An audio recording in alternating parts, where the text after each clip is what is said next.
Um, so my name is Korey Erickson. I am a librarian in a school librarian in Sioux Falls, South Dakota.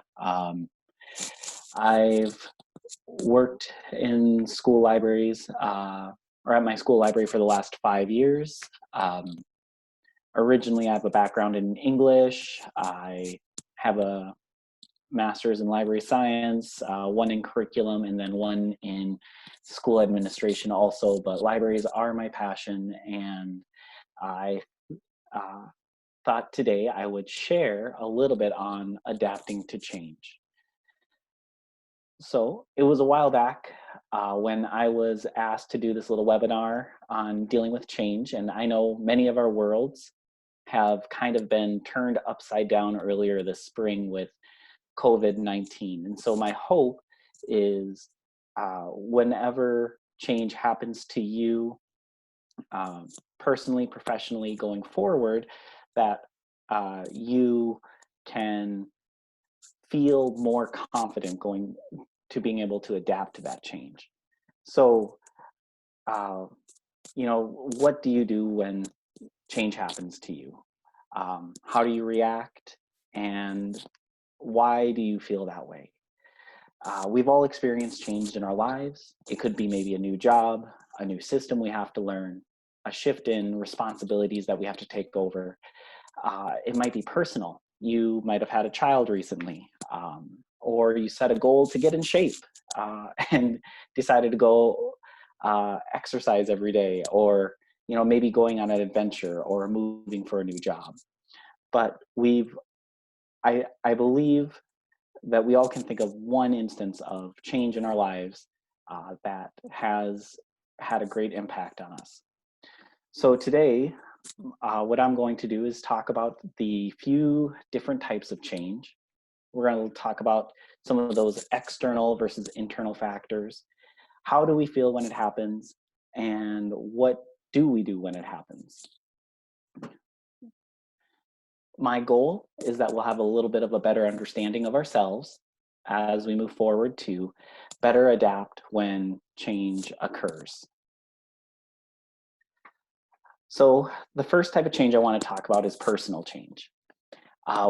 When personal change happens, we always seem very excited because we made that personal choice to change something. Maybe it is buying a new car or starting that new goal, such as exercising. But ultimately, we made the choice to enact the change upon ourselves. We are in the driver's seat per se and in control of our destiny. Picture reminds me of roads to Virginia Wood. I could not travel both, but be one traveler along I stood and looked down one as far as I could to where it bent in the undergrowth.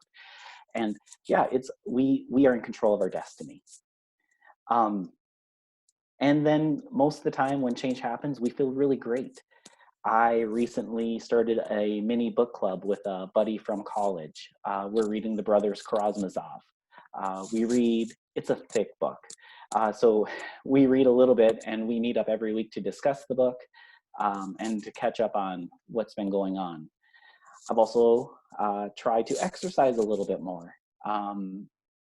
Being homebound throughout the last few months has not been great for my waistline. So I've been trying to get out and walk every day and try to be a little more active, eating a little better. And, these are two changes that affect me daily. And I feel really good about it. I have more energy. I feel like a better person. I'm a better friend. It is great. I feel I just feel fantastic with these changes I've implemented. And I like to think that I am good with change. I can be flexible and I can be adaptable to any situation. I am accepting of it. I can make anything work. I'm a rubber band. Change doesn't scare me. I'm sure there might be some out there who have a similar thought, like, oh yes, absolutely. I'm really easygoing. Others maybe not. But yeah, I used to believe of myself as that rubber band. And that's how I thought of myself.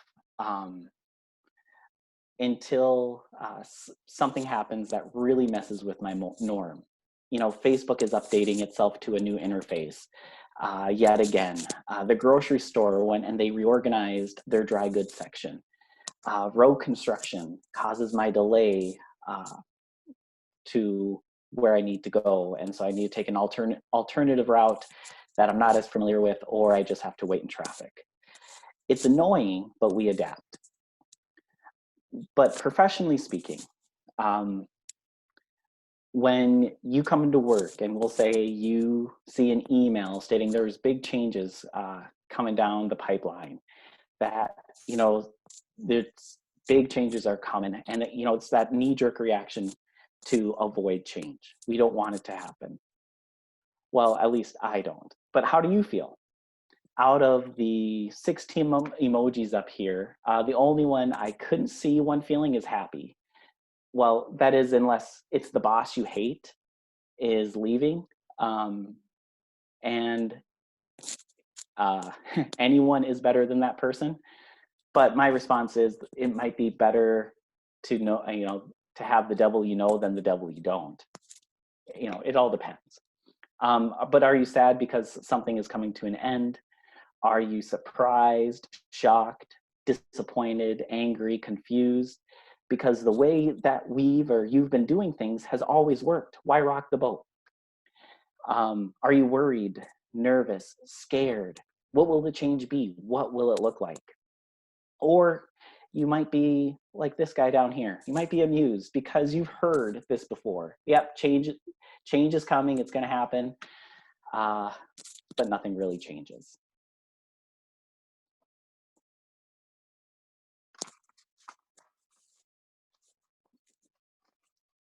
So in the spring of 2019, we were told that our district was going to be switching from a static Monday through Fridays special schedule for elementary to an ABCD rotating schedule. You would have art on Mondays, music on Tuesdays, library on Wednesday, and then PE on Thursday, and then on Friday you'd rotate back to art. So your regular 5-day school week would be for week A, or the first week would be A, B, C, D, and then A, and then the following week you would start with B. So it was going to just be a continuous rotating schedule. The schedule we had originally, or that we had in place at the time, was that students would go to music 2 times a week for 35 minutes. They'd go to PE 2 times for 35 minutes and art 1 time for 70 minutes. And then they would come to library also 1 time for 35 minutes.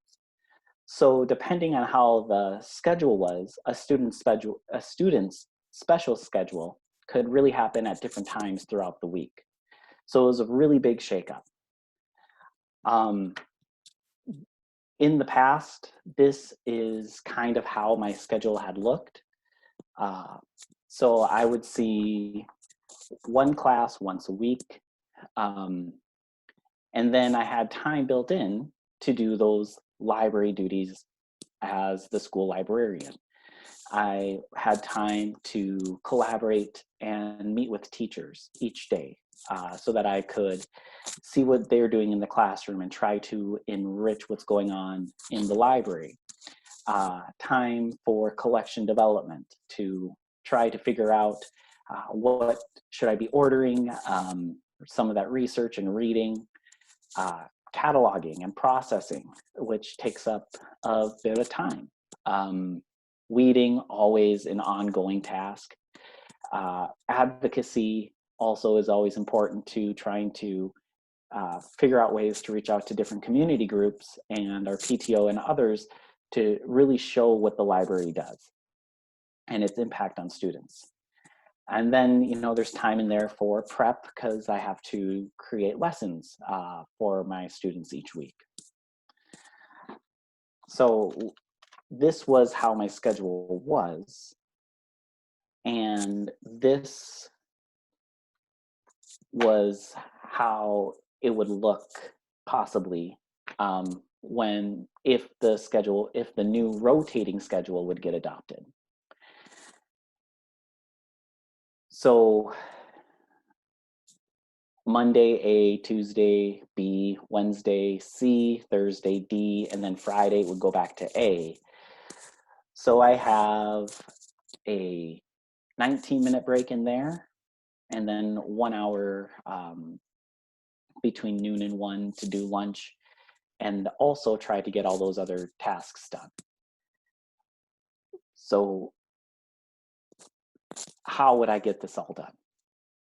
And you know, when I saw this, I wanted to know why. Why are we switching to something that works to this? You know, blame it on me being a millennial, that I have to know why things happen the way they do.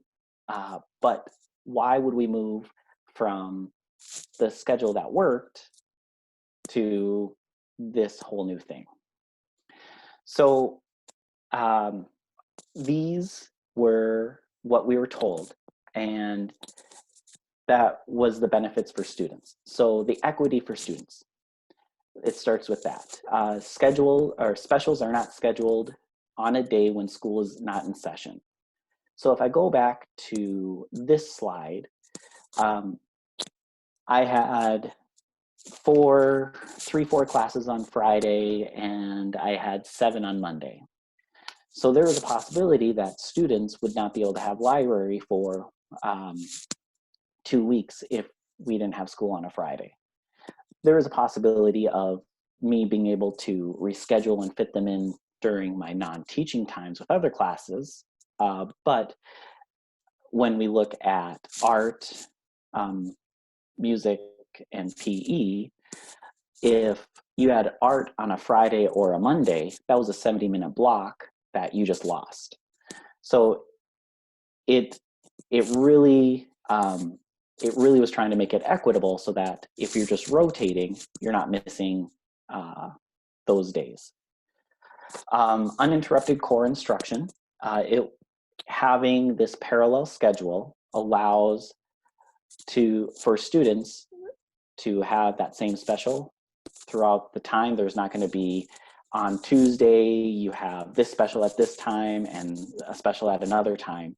It's just that's your special. And so then you really the grade level team can really work on their core instruction time being uninterrupted with their students. All grade levels would have a daily intervention and enrichment block. And a positive with that would be that they could intermingle students throughout the intervention and enrichment block if the whole grade level is on the same schedule. Allows other staff to flood in during intervention times. Our EAs could come, our education assistants could come in and help, our special ed team could come in and help those students.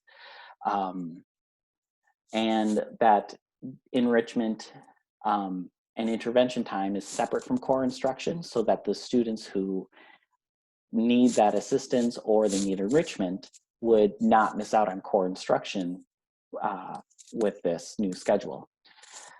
Daily collaboration time has been created by having that common special schedule every day, and then it's less transitions for students. So for example, this is how like a second grade schedule would look like, one second grade class. So they would start their special in the morning. A day, I know it says day 1, it's a little confusing that way, but A day would be art, B day would be library, C day would be music, D day would be PE, so you'd have that same special. And then all those things I talked about, and having that intervention time the same every day, the same core instruction every day. It really was trying to do what was best for students. But what was best for students wasn't necessarily the best I felt and others felt for library. So what we did was we made our concerns known on what would happen if this schedule was going to be adopted. We prepared a report. We detailed with data and anecdotes on how this new schedule would change, what the library and the librarian can offer a school. And we were told all our points were well made and they would be taken into consideration. And they told us that a decision taking in not only ours, but music, PE, art, music, PE, art, would, and along with classroom teachers, all those would be taken into considerment when the final decision was made. So we felt really good. We had done everything right. So on June 4th, after being out of school for a week, we got an email with what the decision was. They decided to go with that 4-day rotating schedule. And at the bottom of the email, it said, "Thank you for your openness to change. Enjoy your summer break." Now, how am I supposed to enjoy my summer break when it seemed like I had no voice? How am I supposed to enjoy my summer when I'm dreading coming back to school to a job that was much different than it had in the past, than the job I had signed up for, in a sense? Very frustrating. And I know I wasn't the only one who felt alone with that defeat. I felt I had spoken valiantly and I argued respectfully on why this schedule for libraries wasn't in the best interest for students and teachers. I didn't go and blast the decision on social media. I didn't call out people who were in charge of making that decision. I kind of just sat and grinded my teeth. So after the decision was made, I started going through, I guess you would call it 5 stages of grief. You know, I had family and friends who said I wasn't very pleasant to be around at the time. Started with that denial. You know, there's no way this is actually going to happen. They're not going to be able to figure out how the parts of this are going to work. You know, parents that were against the schedule will come out and they'll be vocal. Teachers will be vocal and they'll fight up against this. Won't they? This will fail. There's no way this is going to go through. This just won't happen. Day 2, anger. This plan is so dumb. I can't believe this is going through. There might have been some other colorful words used at the time that I won't repeat now. But doesn't anyone understand that a library isn't really a special? It's supposed to be enriching and connecting to the curriculum in the classroom. And my job is to be an instructional leader for the school, not planning time for a teacher. I'm supposed to be able to like work with the teachers. So it was really frustrating. You know, that was day 2. The next day, bargaining. Maybe if we were able to come up with a plan that worked with the 4-day schedule, maybe we can figure out how it would work and we could do it. So I'll get on a thread with other librarians and art teachers and music teachers, PE teachers, and we'll see like what else can we offer. Maybe we can come up with a different plan, a better plan. You know, I was getting a spreadsheet all put together to look at maybe like how would a 5-day rotation work, or maybe a 7-day. But how do the librarian's role fit into all of this?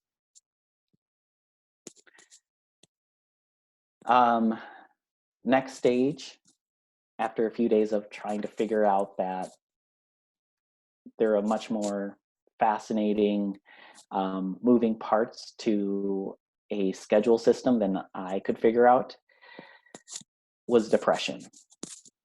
The job as I know it is over. I'm no longer a librarian. I'm going to be a teacher in the library. You know, maybe I should get a new job. I could sell cars. I'm really good at talking with people. I can go and sell cars. but how will I, if I stay in the job, how will I be able to make sure that the activities I did that made the library so important to students actually happen? Job wasn't going to be the same. The culture of the library, of the school library, was going to change. After wallowing for a while, finally came a bit of acceptance. I can't let this ruin my summer. I can't be writing about going back to a job because of this change. Because I'm going to stay, I'm going to figure out how I can make this work and work effectively. I'm going to try to help the other librarians, my other colleagues I work with, to do so and gear up so that we're all ready so that we can do this effectively. And this was one of the most difficult parts after I decided I was going to figure it out. So how do I deal with seeing extra classes since all my classes are now pushed into 4 days instead of 5? Where do I begin on lesson planning? How do I figure out how the collection development, weeding, advocacy, collaboration with teachers all work out? How do I help other librarians who are still trying to, I would maybe say, fight it, or they're still bringing their concerns to me? I didn't have the answers, and I am not always the best at consoling others because I try to be a voice of reason. And that's a tough thing to be with someone who's angry, because someone who's angry doesn't want a voice of reason. They want, I would call it, lighter fluid. So I ended up having one colleague who told me not to give up the fight. And it wasn't I gave up, though. It was that the change happened whether I was going to be a part of it or not. And since I want to do my job competently, hopefully successfully, I had to figure out how I could change with it. So we, as a group of librarians, went through the summer preparing for the next school year. Lots of writing on new lesson plans to work with our extended time that we would have with students, trying to figure out how planning would work, since we had to have a whole set of plans done every 4 days and instead of every 5. Trying to just be prepared for each day. And also trying to figure out how we're going to incorporate those parts of the library job into a job that is a lot of teaching now. So, big spoiler, I made it through the year. Well, okay, most of the year, 3/4 of the year. And then, we went to remote learning. But the world kept turning and chugging along for those 3/4. I might have not done it so well as Rocky on the steps in Philadelphia, but I made it through. Time management kind of became one of my key things. If I could answer an email in the hallway on my phone, I would. I lived and died by my yellow legal pads for my to-do lists on what was important and what was urgent, and trying to balance all that. The collaboration with teachers happened via email instead of in person. I ended up making weekly goals for myself to try and stay on task and stay afloat. And I helped others when I could. So what do we do? What tips do I have for dealing with change because of this whole thing I went through a year ago now? My suggestion would not be to drink your sorrows away or go through those 5 stages of depression or 5 stages of grief, because it can consume you. So what did I learn? So first one, Be open-minded to new experiences and changes in directions. Believe that there is a reason why the change is happening. Maybe there's a higher purpose to it. But I also want to add, it's okay to ask why. Then, you know, that really does help with the understanding. Next is accept that change is uncomfortable. You know, if you know it is coming, you know that change is coming, you can prepare yourself mentally, physically, emotionally, spiritually if needed, but one needs to accept that change isn't easy. And it's okay that it's not easy, but if you can prepare yourself in as much as possible, that helps. Next is don't let your natural resistance get in the way of change. Immediately we're going to say we're not going to want to do it. I don't want to do it. It sounds like more work. Nope, it's not going to be good. That, you know, there's a knee-jerk reaction for that. So before reacting, try to pause, and rather than say no, just don't say anything. Just pause and reflect.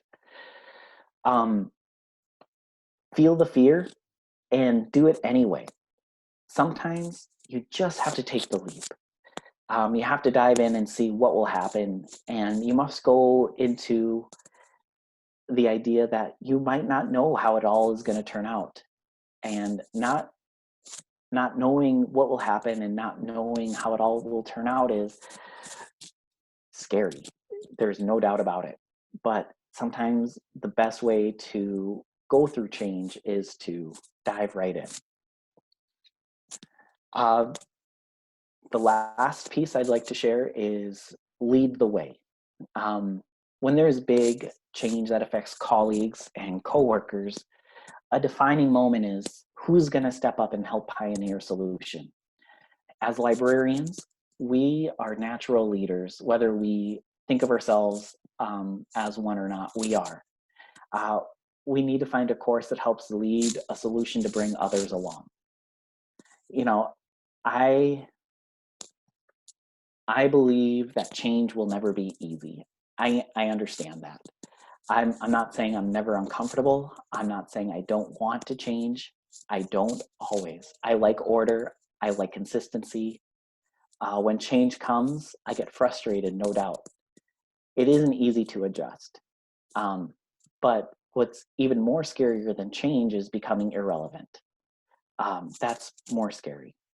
So my hope is that the tips I've come up with to use, that you're able to use them and not end up having to go through those stages of grief I went through. Be open-minded, accept that change is uncomfortable.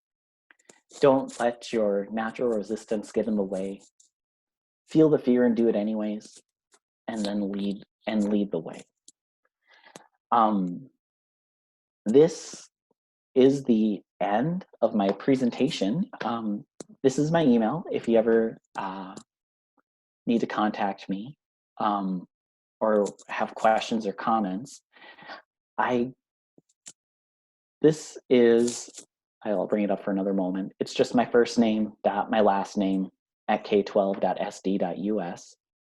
I blame my mom. She, for spelling my name kind of funny. Korey with a K and an EY. Erickson's pretty easy, but so Korey.Erickson at k12.sd.us is the email if you'd like to contact me. This is the first time I've hosted a Zoom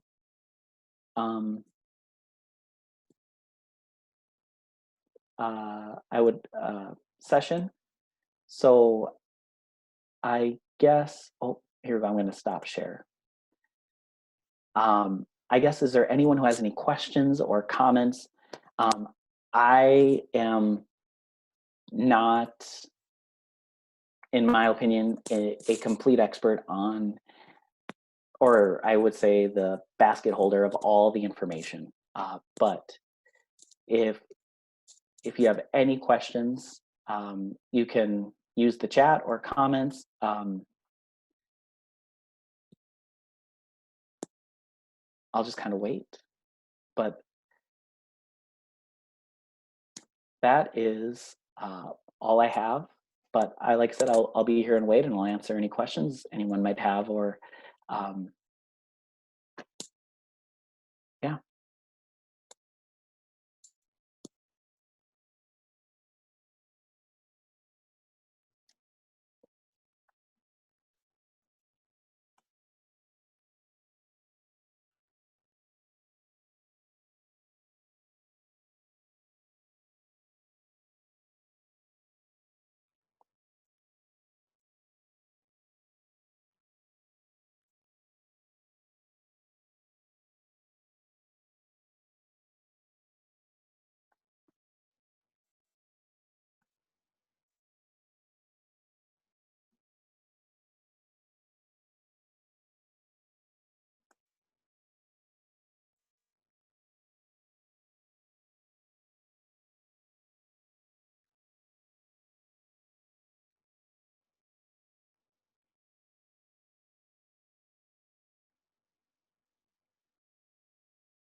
Got a question. Did you end up having support from the administration once the new year began?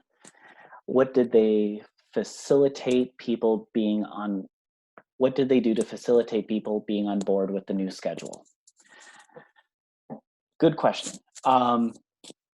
My principal was very supportive of knowing that really the library was affected immensely by this, and that there were some things I just wasn't, that I just did because I was a librarian, that I wasn't able to do anymore.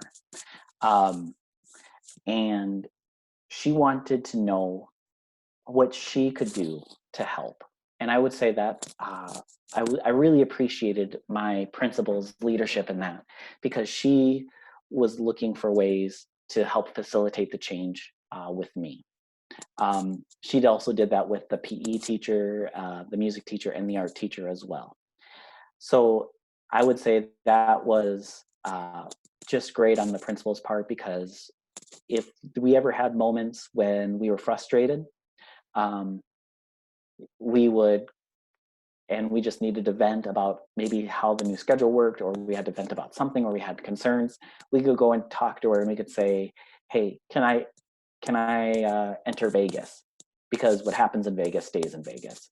So we would just go into her office, and if there's any bit of complaining that had to be done that we knew was just going to stay with her, she would always end with the meetings, so is there anything you want me to do? Or is this something you want to take care of on your own? Or did you just need someone to talk to about this? So that was very great, in my opinion, a principal who was able to be approachable and wanting to be there.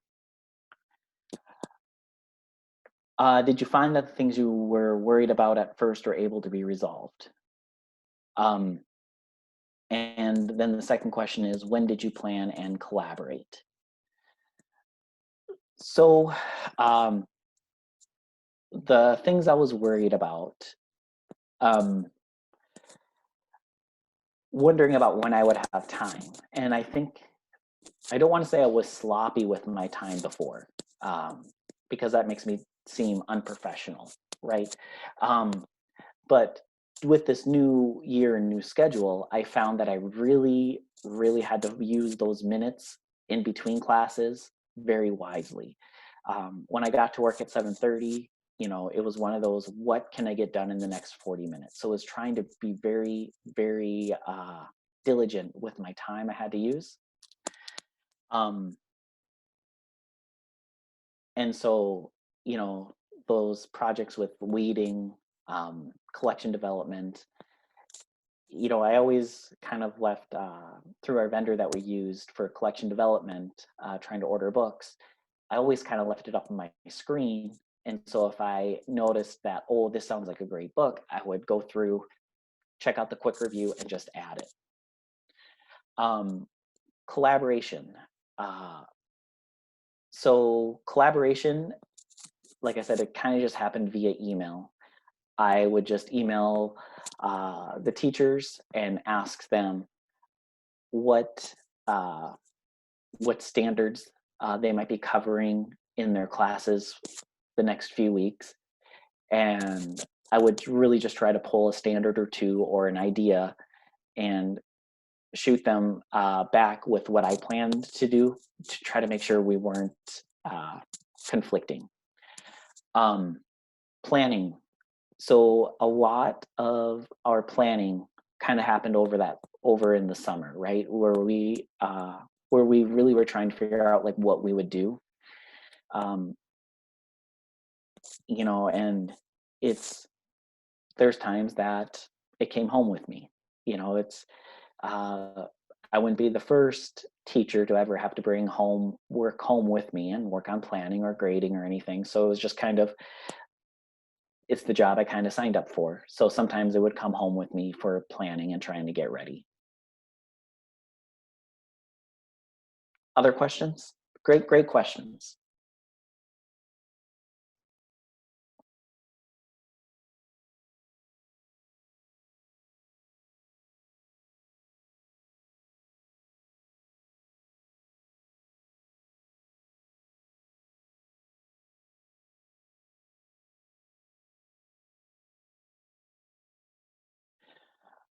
The changes can, at this point, whether the changes were worthwhile or is that still to be determined. So, 1 year, the idea is that we are preparing our students better. We're helping them learn more. We're helping really those students who need intervention time with this or enrichment, and trying to give them that uninterrupted time and good blocks of time every single day, and so that they wouldn't have transitions or as many transitions as they had in the past. So I guess 1 year in, and really only 3 quarters, we can't make that decision right now. We kind of are playing the long game with it. I think in maybe 2 more years, we will really see if this has been impactful when maybe our second graders are fourth graders and our first graders are third graders. So I think that will be kind of when we try to look at it in long term, trying to see if the changes were worthwhile. And I think immediately, though, they are worthwhile for teachers and their students, that teachers will have that common time every day that they can go and talk to each other. Whereas before, we'll say a second grade team could have their specials all at different times on certain days. So the classroom teachers really are getting that benefit of being able to meet every day if needed. Another question, how did your students react to the changes? That's a great one, right? So this was a concern that was brought up, very low level concern, but it was a concern. So with our previous schedule, if you had library on Wednesday, you knew on Tuesday night you had to put your book in your backpack so that it would come back on Wednesday when you had library again. So a concern was how are students going to be able to keep this straight, knowing that they have library every 4 days and knowing that they need to bring back their books to renew or check in. Like on all of our concerns, or at least my concerns that I had with the new schedule, this was very low level. So, but it was still there. And yeah, I was like, well, our students going to be able to check out. And, most remembered, some didn't. It really was like the kids who previously, if they had library just on a Wednesday. Oh, I just left it at home. Yep, with the rotating schedule. Oh, I left it at home. It was very similar in that sense. They got used to it. Their children are much more adaptable than we are.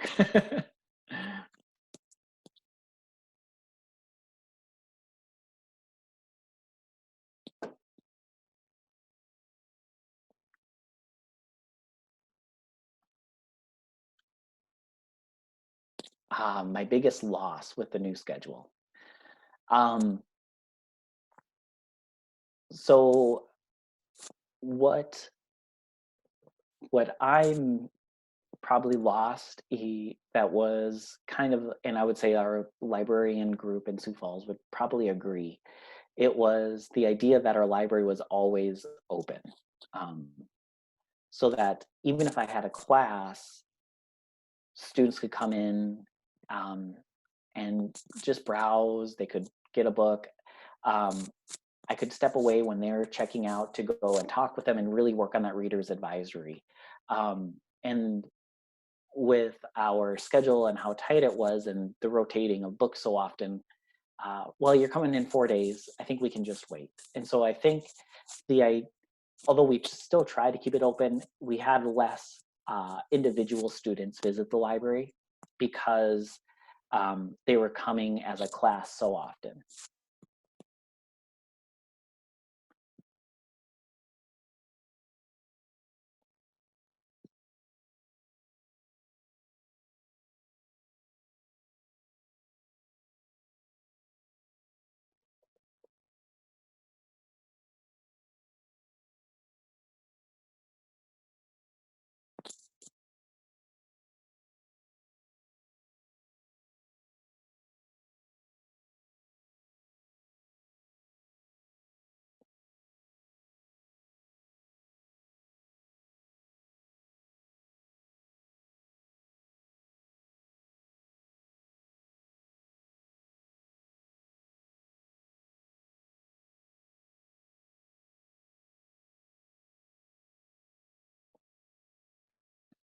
Did I have to change my change? I think that's old job habits to accommodate. Um, yeah, yeah, like it really was. Um, I really couldn't just take an hour out of my day to really go through and work on that collection development, um, or the weeding. Like it kind of just came and went in spurts. Um, and I would say the idea was, like my old job habits. Like I'm not saying I was easygoing or just kind of go with the flow, which sometimes I think I am, but I really had to, like I said, I lived and died by my lists of stuff that I really wanted to try to get done that week. Um, so I think it was having those weekly goals of trying to make sure what I had to get done got done, which is good for anybody to do, right? So maybe it's making me better.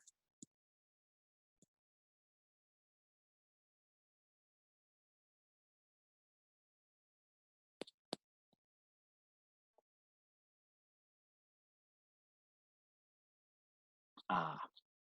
Advice for one of the large elementary schools that's going into the new year. They're a large elementary school,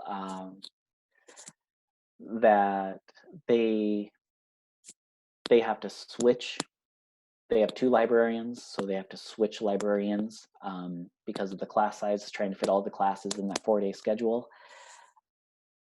And I would, um, I would say keep trying to figure out what works best. Just because you did it one way in the past doesn't mean you have to do it again. Uh, I don't I don't believe that, uh, Einstein said the definition of insanity is doing the same thing over and over again, expecting different results. So I think it really has to be experimenting and figuring out where is that sweet spot. But it is difficult. Would I say that I am more organized as a teacher and a librarian now? Um,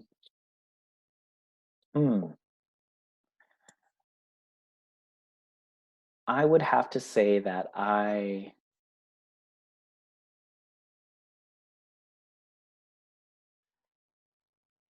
don't know if it's necessarily more organized. I am more of aware of what I'm doing with my time, if that makes sense. Um, Whereas before, with an old schedule, I could kind of get lost with the break. But knowing that I really have to kind of pay attention to know if I did have a 30-minute chunk of time, um, I know that I only have 30 minutes.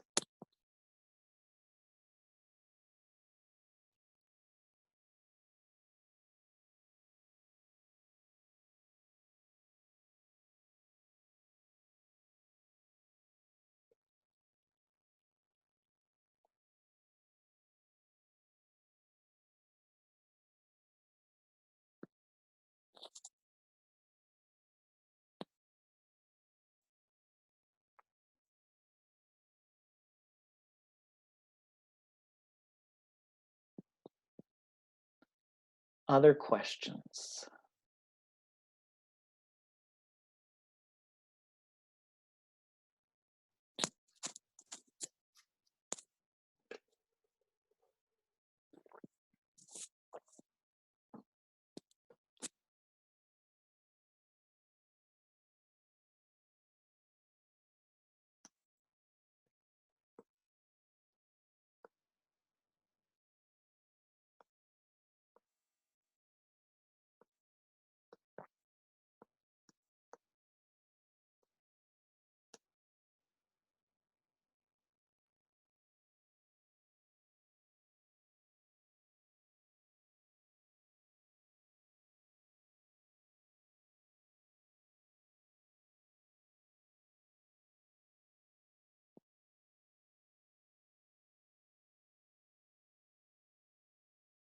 Well, um,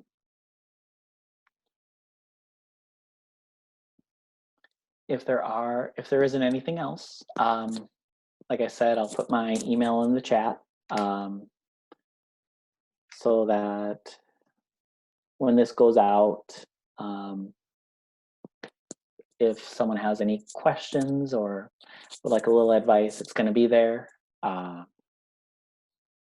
But I want to, for those that are left, thank you so much for attending the webinar. I know a Friday afternoon when the weather is so beautiful outside, sometimes a little tough to come and sit at a computer. So thank you all. I appreciate everything that you do for yourself and your students. And like I said, if you have any questions, reach out. Thanks, everybody.